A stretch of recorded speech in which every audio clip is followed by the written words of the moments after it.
Hi, Mark. Thank you so much for being here Hi. with me today. How are you Thank you for doing? having me. I am doing well. I'm based in Atlanta, Georgia, so it is 5:06 p.m.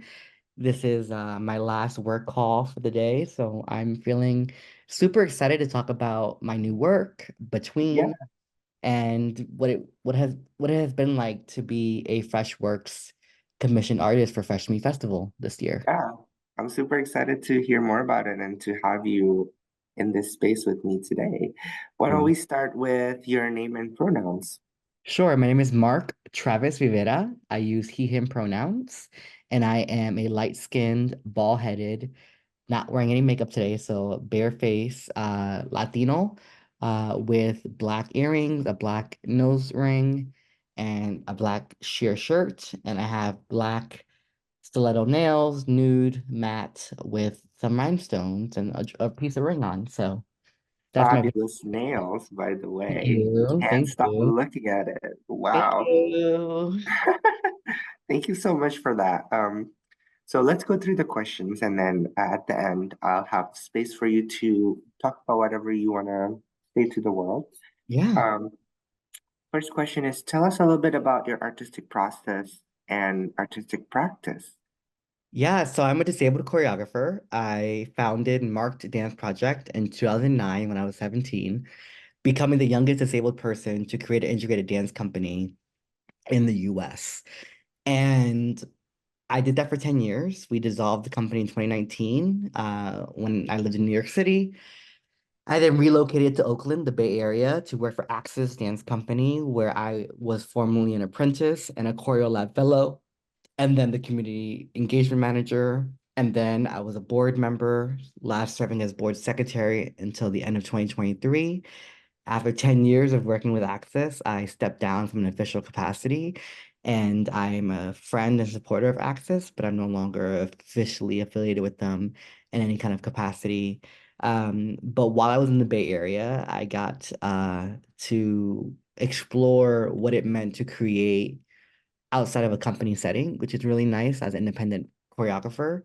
And it was nice to kind of have that freedom to kind of just like choreograph when I want to and not feel like I have to choreograph. But I am, in addition to being a disabled choreographer, I'm a speaker, coach, consultant, and writer. And so my company is called The Professional Storyteller, where I embrace the power of story to create a more inclusive world. And choreography is one of those pillars where I tell stories through movement. And so whether I'm working with an integrated cast of disabled and non-disabled, or disabled only, or non-disabled dancers only, my creative process is always in storytelling. So what am I trying to tell? What story am I trying to tell? And then I use the dancers as collaborators, as bodies and ideas and emotions and people to tell that story. And so when I embarked on this creative process, I had one concept in mind. And I realized I was not ready to go create that particular piece based on that particular topic. And it was supposed to be about family. Mm, And ironically, I would go on to create that piece, a version of that piece for a company in Miami this year, that just premiered in March mhm, called Remembrance. And so, I was kind of in the studio when I was creating this work for Fresh Meat with two of the Access Dance Company dancers, Anna Gitchin and Alasia. And so I was really kind of freaking out after the first day because I was like, oh no, what I thought was going to work on is not coming to me. It's not working.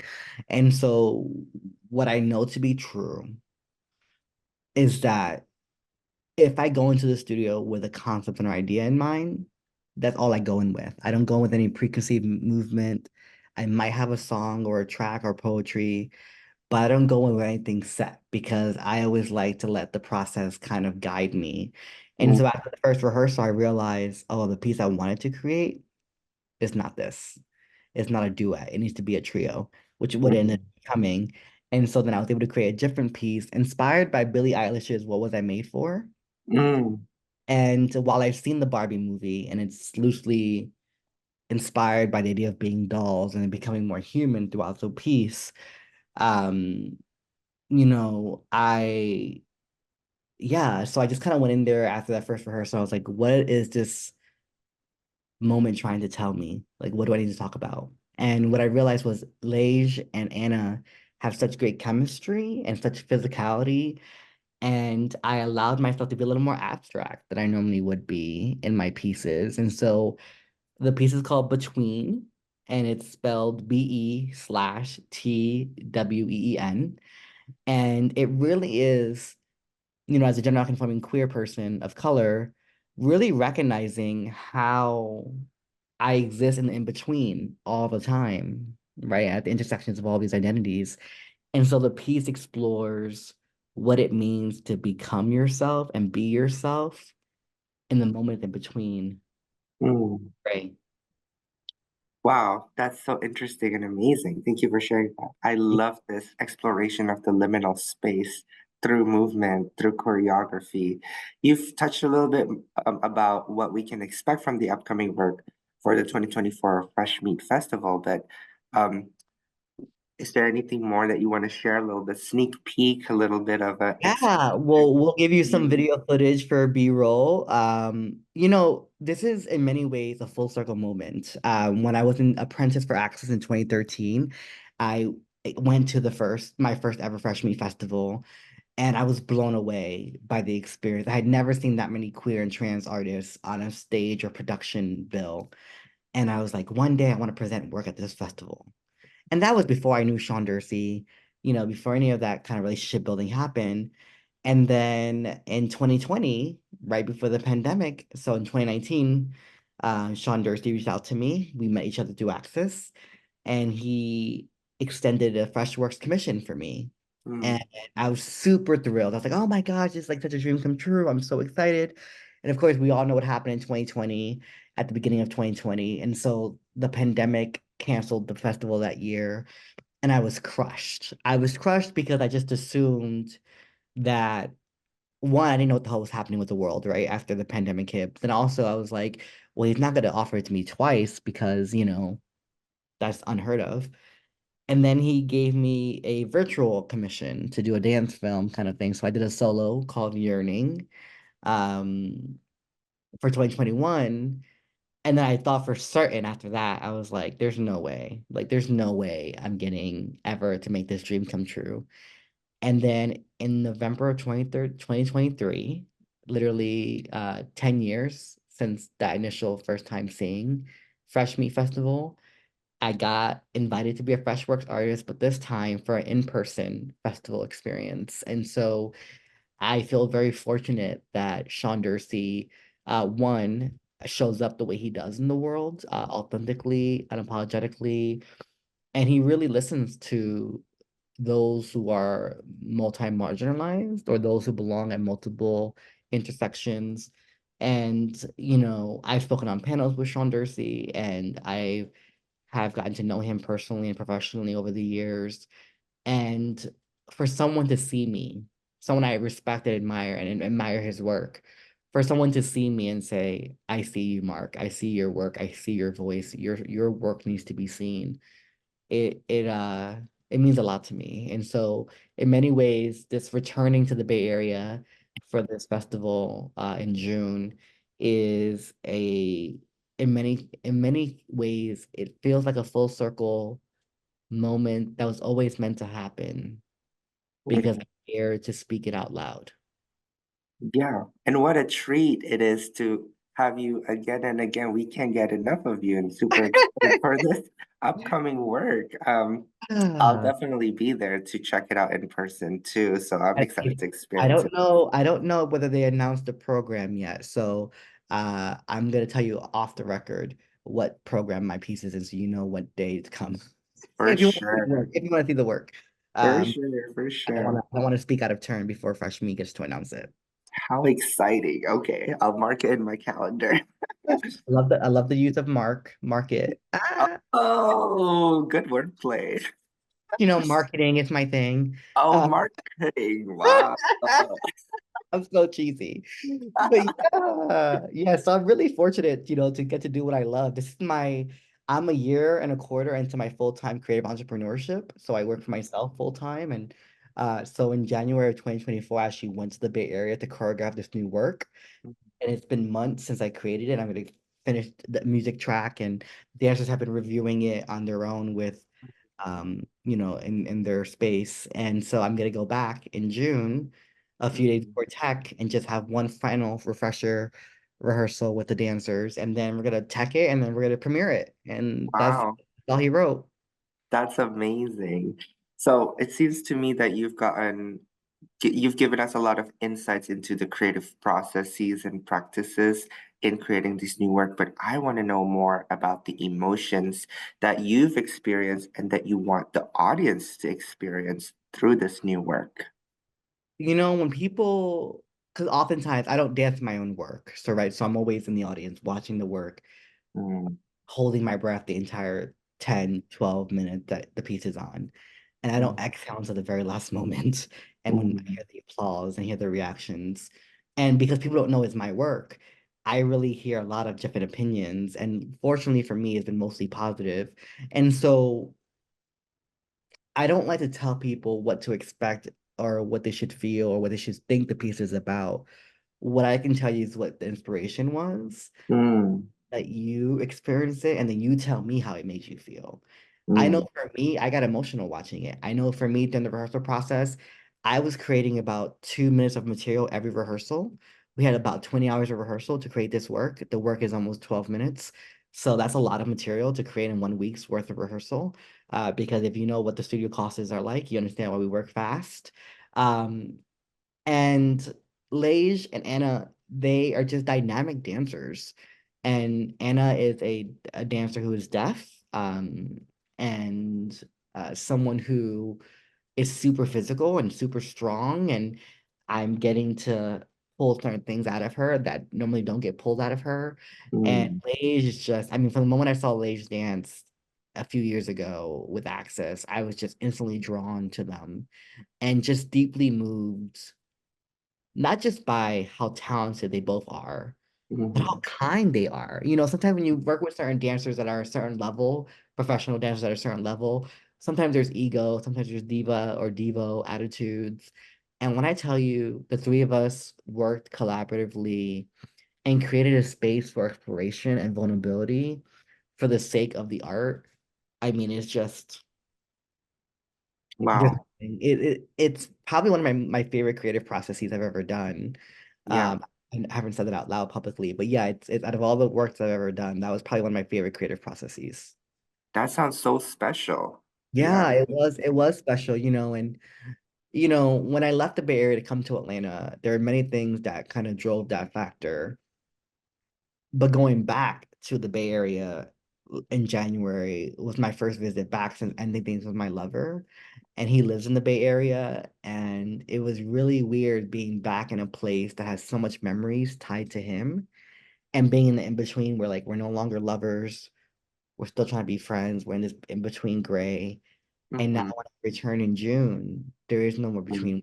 We're not in between anymore. We're very concretely over, no contact, right? And so for me, this piece is taking on a different meaning, and just in the months since I created it, kind of going back and recognizing that while we are often in transition or going through changes in our lives and often find ourselves in the in-between moments, I am grounded in the present, and I am thankful for the opportunity to be a full-time artist, to get mm, paid to do what I love, to be given a platform like Fresh Me Festival to mm, showcase my work and my stories.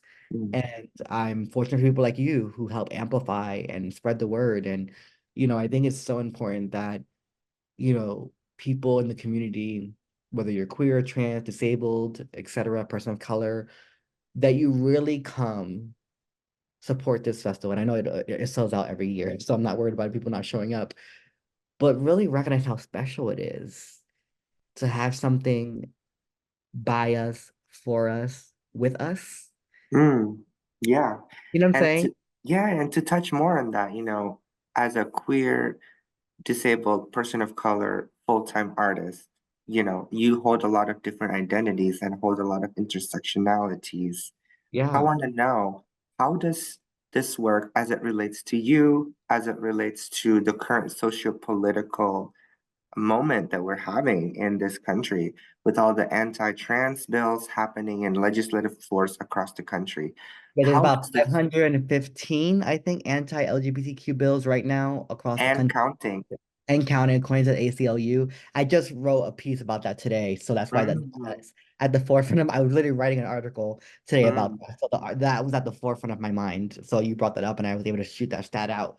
mm, So I didn't interrupt you, but yes. So you were the full question is, how does this work relate to the world at large, right? And, yes. I think at the end of the day, this piece, it's a love story between two Mm, people. It is a story of individuals daring to be their true selves and going. I can't tell you what happens in the work, 'cause I don't want to ruin it, but there is a process of unmasking that happens throughout the work in multiple ways.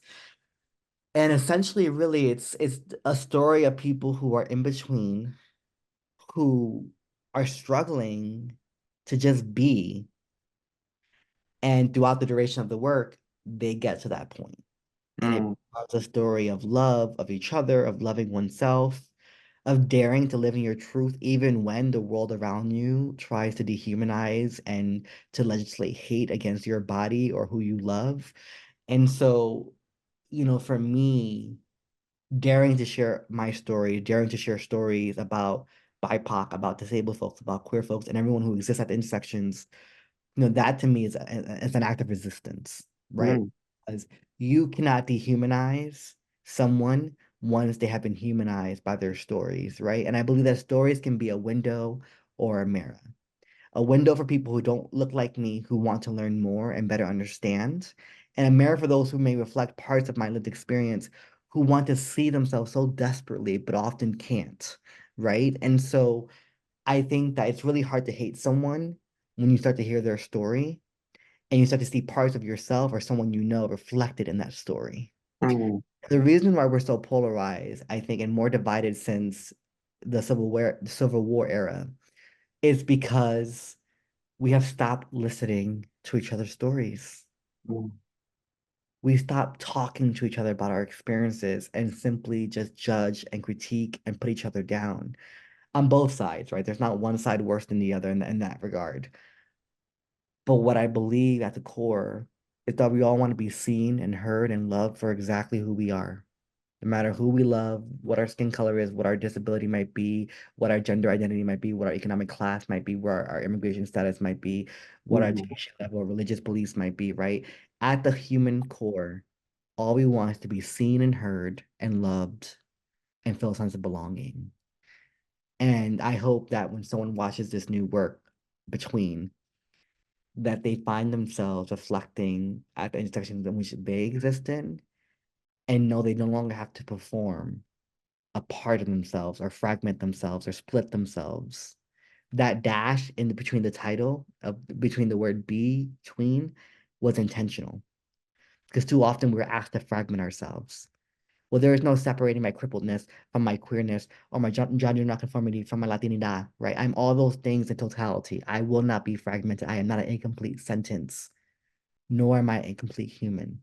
And so, in that regard, you have to see me and hear me for all of who I am. And so that's what I hope people take away essentially from the piece. Wow.